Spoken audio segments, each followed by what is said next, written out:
Fala galera, beleza? Professor Paulo, aula do Cultive, aula de Geografia, tema 2, aula 2 de Geografia Agrária. Tema de hoje, tipos de agricultura. Vamos colocar aqui, tipos de agricultura, tipos de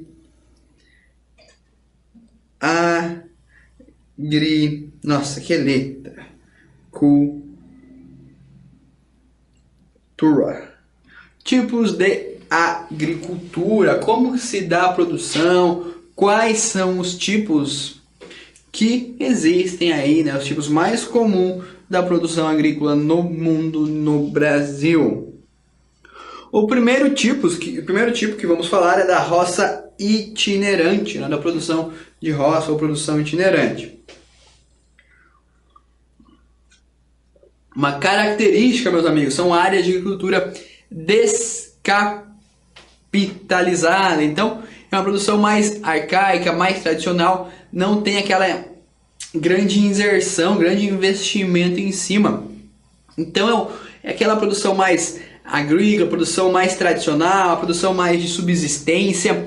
Podemos definir lá na roça antiga, quando fala da produção da roça, a produção de alimentos em pouca quantidade, é a roça itinerante ou roça. A mão de obra aqui é familiar. Podemos colocar como característica mão de obra familiar. Então, geralmente uma família que mora no campo, todos os membros daquela família estarão inseridos, farão parte ali da produção de alguma forma. Então, é mão de obra familiar. E uso de técnicas tradicionais. Então aqui está mais ligado àquela produção tradicional. No Brasil temos muita produção de roça itinerante, uma grande parte, principalmente na região Nordeste, na região Norte, a produção ainda de roça itinerante, algumas localidades do sul do Brasil que não produzem em grande escala ou não tem aquela inserção da tecnologia. Uso de técnicas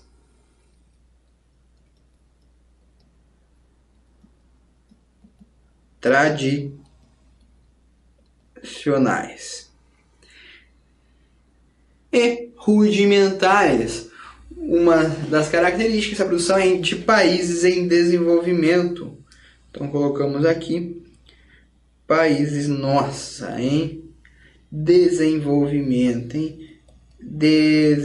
vou pôr aqui em desenvolvimento. Então, tipo de roça inerente, produção familiar, pouca técnica empregada, típica de país subdesenvolvido e uso de técnicas rudimentares. Notou aí? Marcou? Pode cair na sua prova, pode perguntar, né, qual é o tipo de produção, aquela que é produção familiar, que no Brasil temos em alguns lugares, que não emprega grandes técnicas desenvolvidas, apenas técnicas rudimentares, é o tipo de roça inerente.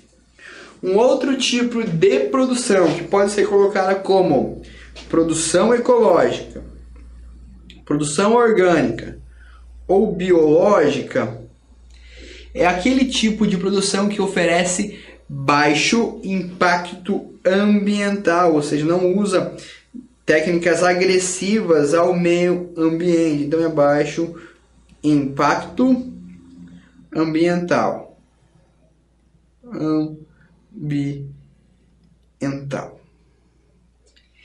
Essa produção, meus amigos, também vai respeitar as características do lugar que ocorre a cultivo. Então, nessa área vão geralmente produzir plantas típicas ou plantas nativas da região. Ocorre um baixo impacto ao solo também. Essa produção também é livre de agrotóxico, informação importante, livre de agrotóxicos. Quem já viu a produção orgânica, né? Alimentos orgânicos que hoje está em ênfase, alimentos que são mais saudáveis, que não usam tanto agrotóxico, tanto veneno, né? Tanta coisa que é nociva ao nosso organismo, então também está inserido na produção ecológica. Não utiliza fertilizantes também. Fertilizantes, nem pesticidas e também nem sementes modificadas, não usa a transgeníase, a semente transgênica. Esse tipo de produção é a organobiológica ou ecológica que está em ênfase, apesar que no Brasil temos ainda uma baixa produção ecológica, uma baixa produção orgânica, está crescendo cada vez mais, apesar de o valor, o custo do alimento orgânico ser um pouco mais alto que o alimento tradicional. É uma alimentação, é uma alternativa a ser estudada, né? A ser pensada para os consumidores de alimentos, pois é um alimento comprovadamente menos nocivo para o nosso organismo, que faz uma melhor saúde. Então, são os alimentos orgânicos que não possuem utilização de agrotóxicos, fertilizantes, sementes modificadas e pesticidas. Essa é a principal característica da produção ecológica.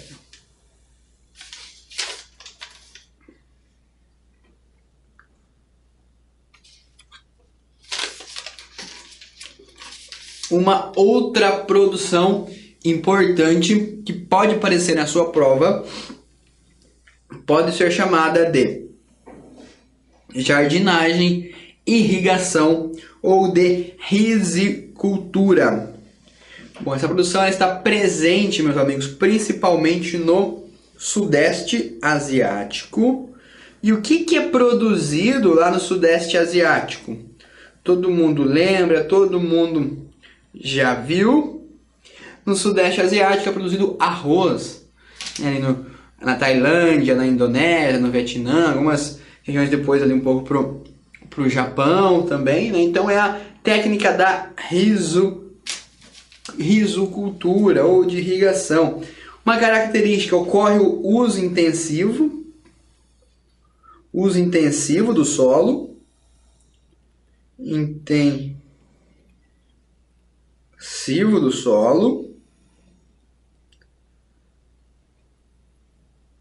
com uso de muita mão de obra. Então aqui, além de o uso ser intensivo do solo, tem mais muita mão de obra. Então são duas características importantes da rizocultura. Essas propriedades geralmente são familiares e pequenas ou médias. Então marquem aí no seu caderno: produção de jardinagem, irrigação, rizocultura. Uso intensivo do solo. Produto principal: arroz. Médias e pequenas propriedades, geralmente propriedades familiares. Uso de pouca técnica, mas o uso intensivo do solo. Fica ali no Sudeste Asiático. Uma das técnicas utilizadas para esse tipo de produção, para a produção de irrigação e da rizocultura, são técnicas de curva de nível, onde vão usando, né, as curvas de nível, as curvas do relevo para produzir, para plantar, respeitando assim, né, a formação do relevo. Temos aqui uma imagem, não sei se ela vai ficar boa ali na sua tela, de uma produção de arroz. Então temos aqui o arroz produzido ali, aquela pessoa explorando ali, colhendo o arroz. Podem ver que a produção é bem densa, é bem densificada. Beleza? O outro tipo de produção, meus nobres colegas, é o tipo plantation, uma característica importante no nosso Brasil, principalmente ali no Brasil colônia, final da época do Brasil colônia. Quais são as características do plantation? É o plantation, show, é o plantation. O plantation, show, é o plantation. Qual que é a principal característica do sistema plantation? Monocultura. Então ocorre a produção de um tipo específico de produto. Voltando para a aula de ciclos econômicos, lá podemos caracterizar como plantation a produção da cana-de-açúcar, a produção do café, certo? A produção do tabaco ou de algum outro tipo de produto. Então é uma monocultura. Monocultura quer dizer uma única cultura, um único tipo de produção. Nessa produção, o uso do solo é por meio de queimadas e depois plantar, queima ali, planta. Então ocorre a degradação do solo. Degradação do solo. Bom, um exemplo de produções desse tipo plantation são as ex-colônias europeias, Brasil, México, Argentina, países da América do Sul como um todo. Podemos citar como exemplo aqui o ciclo do café, cana-de-açúcar, cacau. Então, exemplo aqui, vou pôr café, né? Quem gosta de um cafezinho, cacau, chocolatinho e a cana, né? Cana-de-açúcar ou cana-de-açúcar. Esses produtos são típicos da cultura plantation. Outra característica também são de países geralmente de climas tropical ou do clima tropical, baby. Então, voltando aqui, plantation, monocultura, importante, um único tipo de produto, uso excessivo do solo, degradação do solo, típico de países das colônias europeias de climas tropicais. Tá aí mais uma definição para nós utilizarmos. Bom, meus amigos, já falamos de tipos de produção, já falamos de aspectos da produção, como essa produção é feita. Agora, vamos falar de um assunto polêmico, música de polêmica. Tadã! Polêmica. Presta atenção, porque agora o assunto vai ficar sério. Sim, muito sério. Há pessoas que são a favor, há pessoas que são contra. Não temos ainda, muitas pessoas não têm uma opção formada. Assim como eu não tenho uma opção formada sobre. Às vezes sou contra, às vezes sou a favor. Mas é algo que está aí, que estamos já consumindo há muito tempo no nosso Brasil e no mundo. São os famosos produtos transgênicos. Tadã! Transgeníase ou produtos transgênicos. Então, o que é transgeníase? Para começarmos ali da definição da palavra, da etimologia da palavra, de sua definição. Vamos lá destrinchar essa palavra. A palavra trans e transgenia vem do quê? Mas de novo, professor. Vem do quê? Vem de mudança. Então, trans significa mudança, mudar algo. E genia, gênicos, podemos colocar como ONG. Desculpa. OGM. Né? Então, são organismos geneticamente modificados. Então é a mudança. Então transgênicos são organismos geneticamente modificados. Bom, pessoal, então a transgeníase é a utilização de sementes geneticamente modificadas por meio de biotecnologia. Então, através de processos de produção tecnológica, essas sementes são modificadas para ocorrer uma maior plantação, mais produção agrícola. Lembra lá dos sistemas agrícolas, dos períodos agrícolas, do período contemporâneo? O transgênico, a produção dos transgênicos, está diretamente ligada à produção no período contemporâneo. Então, os alimentos transgênicos são sementes geneticamente modificadas. E o porquê? Professor, por que modificar a coitada da gênese da semente? Bom, existem diversos assuntos, né, diversos estudos que vão falar. Primeiramente, aumento da produção, então dessa forma contribuir para a produção de mais alimentos e com a diminuição da fome no mundo. Uma espécie mais resistente, então espécies mais resistentes às pragas e às intempéries do tempo. Então as plantas iam resistir mais a esse tipo de plantação. Muitos estudos também, agora isso daí é uma conversa que dá pano para manga. Muitos falam que as sementes transgênicas são mais nutritivas para os organismos, outros não, são totalmente contra, falam que a transgeníase faz mal. Então isso Não existem estudos, né, a longo prazo que comprovam ou não se é benéfico ou maléfico uma semente, um produto transgênico para nós seres humanos. Um fato é que estamos aí consumindo, né, já há algum tempo alimentos geneticamente modificados.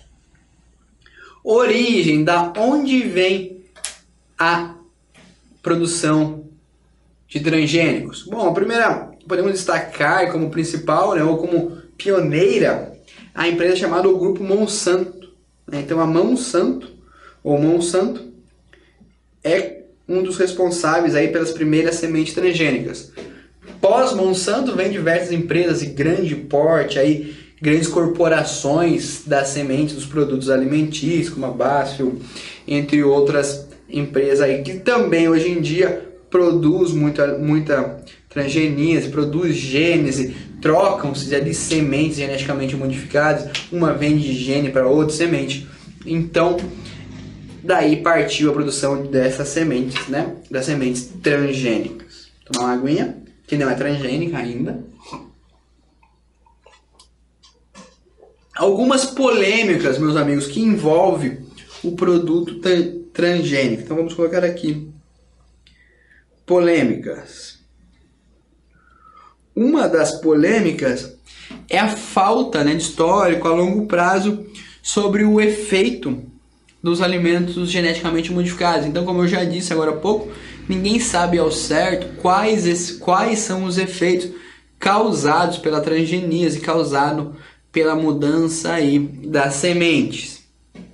Uma outra questão fala sobre a biodiversidade ou a diminuição da biodiversidade, que a transgeníase pode mudar, não podemos ter diversas espécies de um produto só, aquele produto ficar unificado, tem só ele, né? Diminuindo assim, né, a diversidade de tipos de alimento da mesma espécie.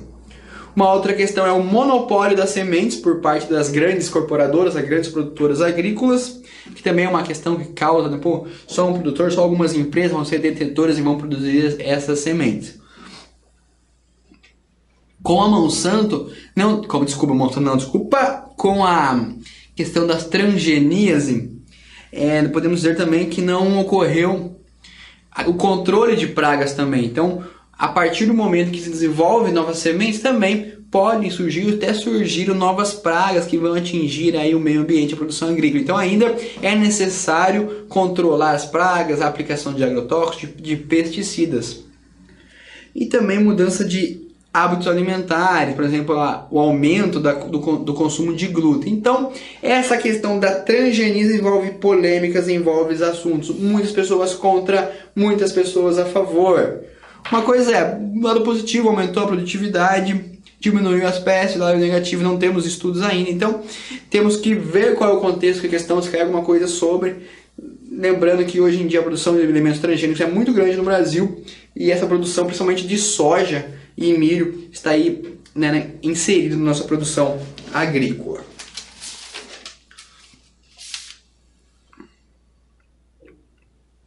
Bom, meus amigos, agora eu trouxe algumas palavrinhas do mundo agrário para nós discutirmos aqui na aula e falar algumas definições importantes que vão cair aqui pode cair na nossa prova. Também é bom a gente saber para não errar tudo, né? Então vamos lá então para a aula de termos agrícolas. Brincadeiras à parte, vamos lá então, vamos falar um pouco de alguns termos. Primeiro termo, poceiro. O que é um poceiro, meus amigos? É a pessoa, né, ou o sujeito que se apossa da terra, de uma terra do Estado, marquem aí, ou terras devolutas, ou uma terra sem dono.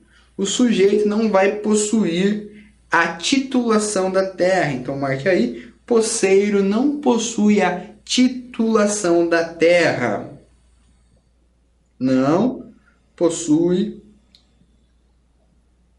titulação. Vou colocar só isso aqui. Sua titulação da terra. E o grileiro. O que seria o grileiro? O grileiro, meus amigos, é aquele sujeito que vai numa terra, que invade uma terra e que forja, né? Que forja o documento, que inventa um documento para dizer que a terra é sua. E da onde, meus amigos, que vem o termo grileiro? Vamos lá, vamos definir, vem de grilo, lembra o grilo aqui em setinho? Mas por que o grileiro? O grilo não toma a terra de ninguém. Porque antigamente, meus amigos, quando alguma pessoa ia tomar alguma terra, ia poçar, ia forjar alguma documentação, algum documento, colocava esse documento, né, um papel novo, numa caixa com um grilo.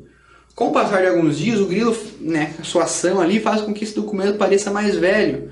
Então daí surge o termo grileiro. É só mais uma curiosidade para você. Mas são pessoas que forjam documentos, que inventam documentos para dizer que a terra é sua. Uma outra definição, invasor.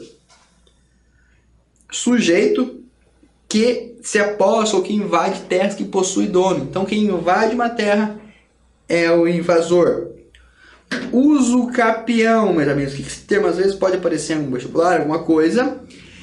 O uso capião, meus amigos, é a garantia de obtenção da titulação de terras que já são ocupadas há algum tempo considerável, desde que o dono não conteste. E não existe uso capião para terras devolutas ou para terras do Estado. Por exemplo, tem uma terra abandonada lá, vai uma pessoa, vai uma família e ocupa essa terra, faz sua cerquinha lá, fica morando ali. Passa-se 1, 2, 3, 4, 5, 6, sei lá, 10 anos e não aparece dono. Então, quem está ocupando 10 anos vai lá e entra com um pedido com uso capião.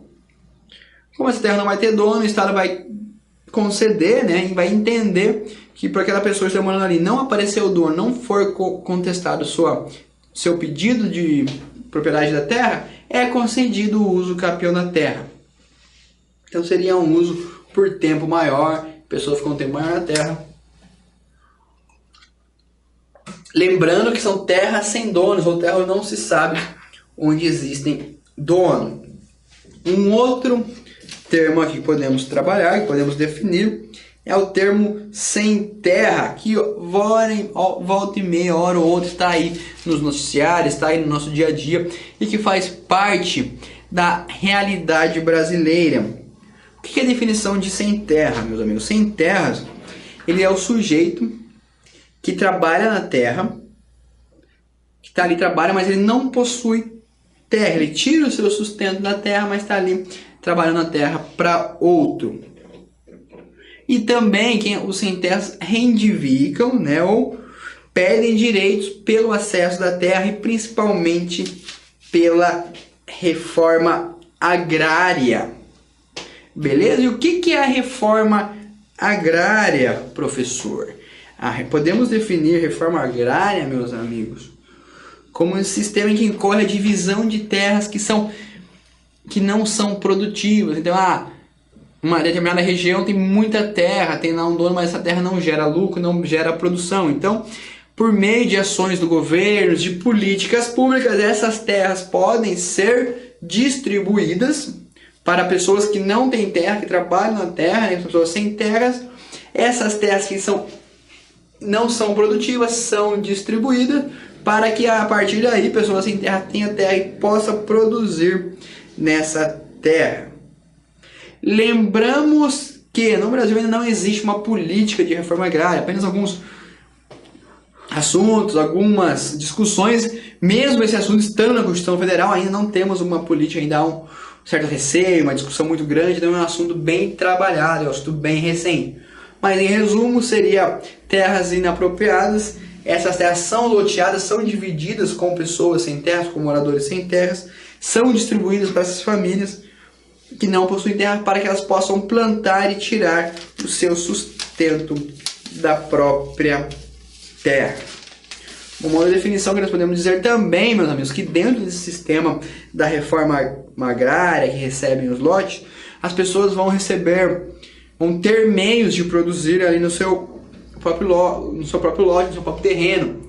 Então vão ter condições para o cultivo. O governo ali vai auxiliar com irrigação, com sementes, com eletricidade e financiamentos também para que a pessoa possa e tenha condições de começar a sua produção agrícola, de fazer com que aquela terra que outra hora não produzia, era improdutiva, agora passe a produzir. Então o termo reforma agrária podemos definir simplesmente, né, da forma mais simples, claro que envolve aí N fatores, envolve diversas questões históricas que vêm se desenvolvendo no Brasil já há um bom tempo, é a questão da distribuição de terra. Para pessoas que vivem no campo, mas não têm terra, o pensamento seria esse. Existe hoje em dia muita terra que não é produtiva, terras improdutivas.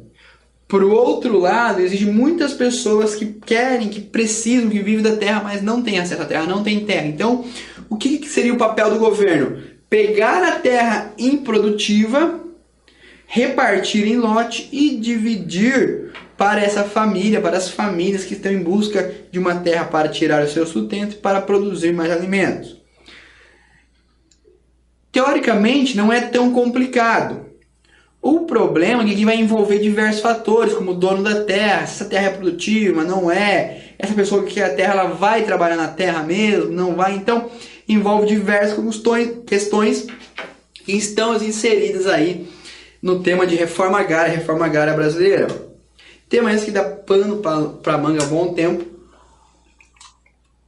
mas que deve ser discutido e tem que ser discutido para ver qual que é o melhor caminho. No Brasil tem muita terra e tem muita terra improdutiva mesmo. Então devemos pensar, o governo deve pensar maneiras para que facilite que as terras produzam mais e gerem mais alimentos, consequentemente gerando mais emprego, mais trabalho para pessoas aí no nosso Brasil todo, para os brasileiros. Então é uma questão muito importante que deve ser discutida e cai no Enem, cai na prova. Então tem aí o assunto de reforma agrária, seria uma redistribuição de terras. E por último, vamos falar do parceiro. O que seria o parceiro? E aí, parceiro, beleza? E aí, parceiro? O parceiro, meu amigo, é o sujeito que trabalha e mora na terra de outra pessoa em troca de produção agrícola. Ou seja, eu tenho uma terra, mas eu não tenho como produzir. Eu ofereço para um parceiro meu trabalhar nessa terra, produzir, em contrapartida, uma parte da produção é minha, que eu sou dono da terra, e outra parte da produção é de quem produz. Se levarmos lá para a história, podemos conciliar esse assunto com o feudalismo, né? Lá não era tanta questão de parceiro, era mais questão de exploração mesmo dos senhores feudais para com vassalos, mas no papel seria isso: eu tenho uma terra, eu deixo você plantar na minha terra se eu te dar um pedaço, ou eu pago para você ali plantar e trabalhar na minha terra.